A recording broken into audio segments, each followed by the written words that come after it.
He seems to think that by forbidding the traditional Latin Mass, its good fruits are just going to automatically transfer over to the Novus Ordo.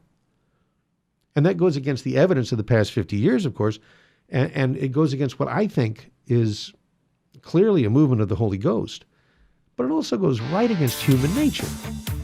Welcome to No Nonsense Catholic. I'm your host, Matthew Arnold, and the confusion stops here.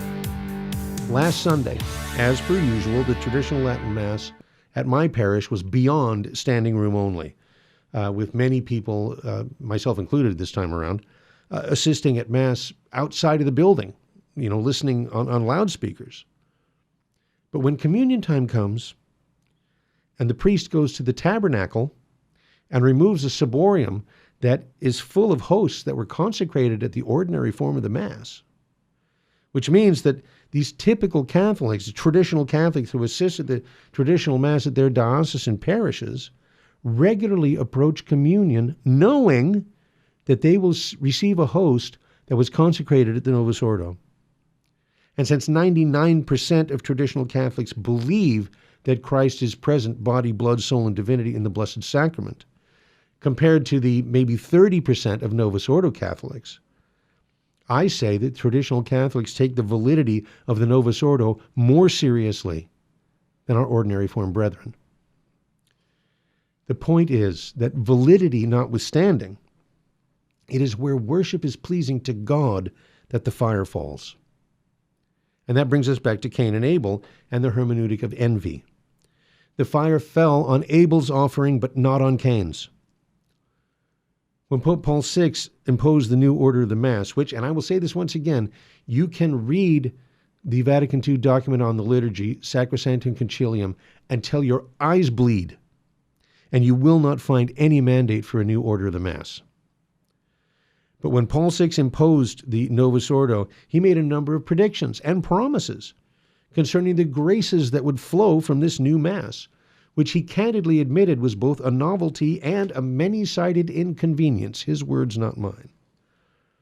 But he said that simplifying the rites and using the vernacular, this was going to make Mass more comprehensible. By the way, Sacrosanctum Concilium allowed greater use of the vernacular, but commanded the retention of Latin. Okay, and how did that work out? How many Catholics are even aware of that? But Paul says, that the words, understanding the words, are more important than the royal robes in which they are dressed. You're talking about Latin. So he says this is going to be more comprehensible, and that modern man, right? This amazing chimera, modern man who, quote unquote, so fond of plain speech, would like this new Mass better. And he would finally start actively participating in the Mass. And then he would come to a greater appreciation of the liturgy and to a deeper understanding of his faith, etc., etc. We were promised a veritable new Pentecost, an unprecedented outpouring of divine grace. But what did we get instead? The vast majority of Catholics stopped going to Mass altogether.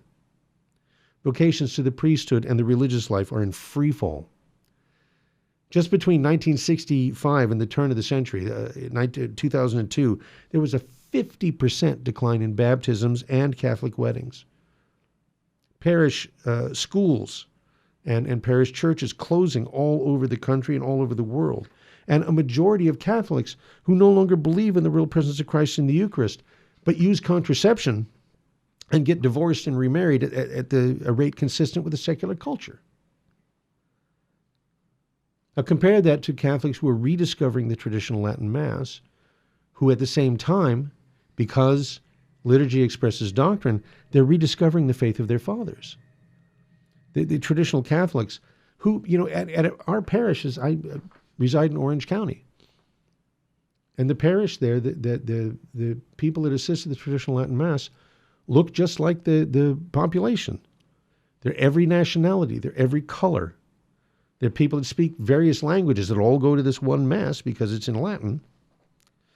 And they're, many of them, if not most of them, are young. They would have large families. They're engaged in the liturgy, and they're a fruitful and growing source of vocations. Traditional Catholicism, as I've said again and again, is the only sector of the church that's actually growing instead of actively shrinking. Now, clearly, that's not what Paul VI envisioned. And Francis, like Paul VI before him, and against all evidence to the contrary, because it has been 50 years, he seems to think that by forbidding the traditional Latin Mass, its good fruits are just going to automatically transfer over to the Novus Ordo. And that goes against the evidence of the past 50 years, of course, and it goes against what I think is clearly a movement of the Holy Ghost. But it also goes right against human nature. I mean, consider this. Since the lifting of the COVID restrictions, where the bishops told us we couldn't go to church, attendance at the traditional Latin Mass in the United States has doubled, in a year's time. And just since the promulgation of Traditionis Custodes, which is 3 weeks ago, parishes are reporting an even further increase of attendance from 2 weeks ago. The parishes are reporting an increase of as much as another 40%. And it's like Jeffrey Chaucer said, you forbid us something, and that thing we desire.